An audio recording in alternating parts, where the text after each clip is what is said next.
Well, what is going on, everyone? Welcome back to Kitchen Table TCG. My name is Louie. I hope you have yourself a great day. We are working on a little bit of a remodel. We got a new slat wall up. We've got more space for play space. It's finally happening here for us. We're pretty excited about.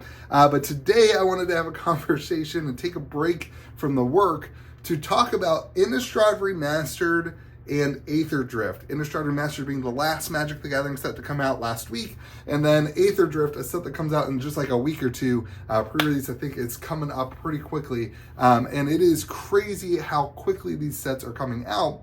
But I've also been very intrigued by the allocation and the supply of the sets as well. Innistrad Remastered is a set that I went pretty heavy on. A lot of the gold wizards on my Discord server who are able to order product and do pre-orders and stuff at around the distribution cost went pretty heavy on it. And I was surprised I was able to get as many as I did. And now we just got Aetherdrift.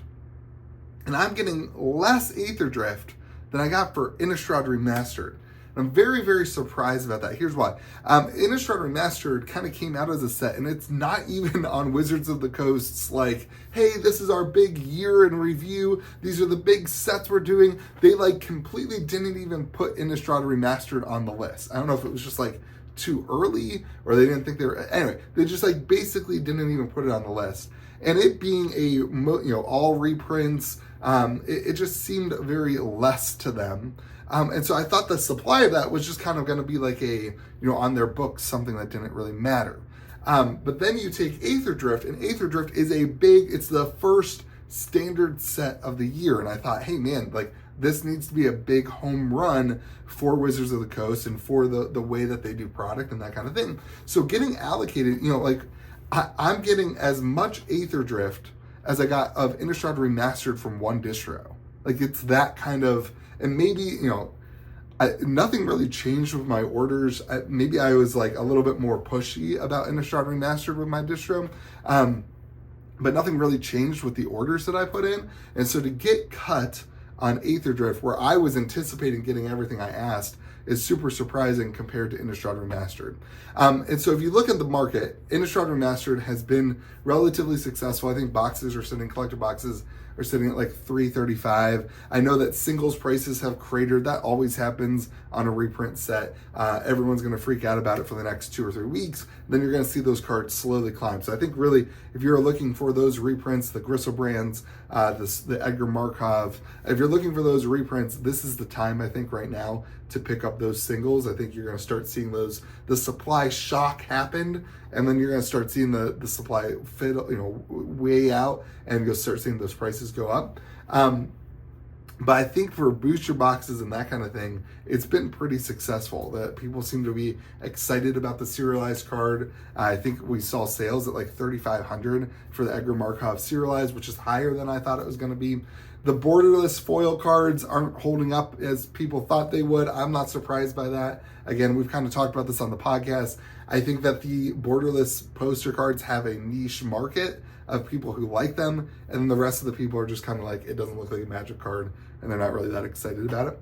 But Aetherdrift now is wild because if the supply is actually lower, and it's not just, my allocations or my store or whatever, if the supply is actually lower across the board, all of a sudden you've got things like that, the big chases, the special guest slot looks really good. You've got a lot of cards that look pretty powerful. I think they're trying to play a game here where Magic boxes get close to that MSRP price that they just released, and that they're just trying to encapsulate and set a standard that like our product actually has this value now.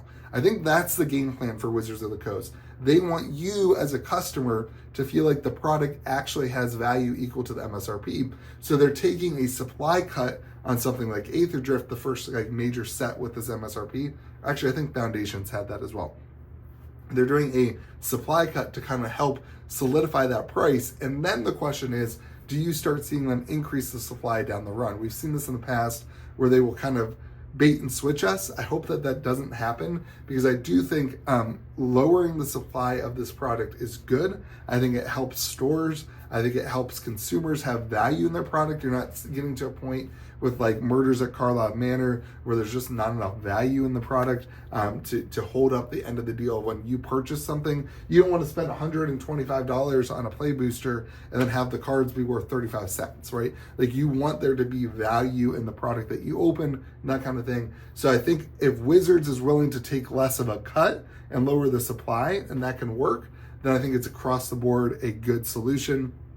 I have heard a rumor, and it's not really solidified, might be a little bit solidified from one distro, but I have heard a rumor that there's a second wave of product coming, and that essentially you're going to need to order across the board all the SKUs in order to get like collector boxes, that kind of thing. Not sure that that's going to happen, but you may see them kind of stagger the release a little bit more than they have in the past. And across the board, though, we are leaning into really a chaotic world for Final Fantasy. Everybody who's been talking to me about these two sets keeps asking this question: when are we going to know what Final Fantasy is? When are we going to know our numbers for Final Fantasy? And if I was a betting man, I would say that Final Fantasy will be very, very difficult to get a hold of.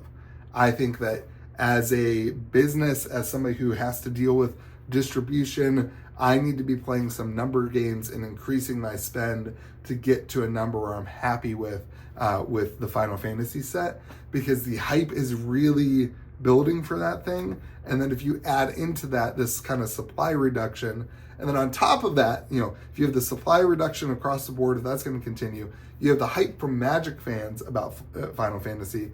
All of a sudden you have Final Fantasy fans coming in that don't care about Magic the Gathering, but start buying the product. You have an increase in demand there. If it's kind of like what happened with Lord of the Rings, I think you're going to see this bottleneck really happen. And that could cause some prices even above the MSRP world. Well, that would be insane. I mean, that would be crazy. And I think that can happen. So let me know what you're thinking. Innistrad Remastered, did you like the set? We had a lot of fun drafting. All the community seems to really like it. People who are slinging singles, maybe not as much. You saw, big supply shock. But now people are, listen, I didn't think Aetherdrift was going to be that big of a deal for this year. It seems like people are starting to see the spoilers and be pretty excited about it. So let me know what you're thinking about that as well. I hope you have yourself a fantastic day. Be kind to the people around you. I got to get back to getting this set up for today. And then we have a huge collection buy for you guys. Hopefully a video tomorrow, back to kind of my more regular content. A large collection buy is really cool. It's a cool one. It's like super exciting. And then we're going to talk about some other stuff that happened at the store too. Have a great day. Be kind to the people around you.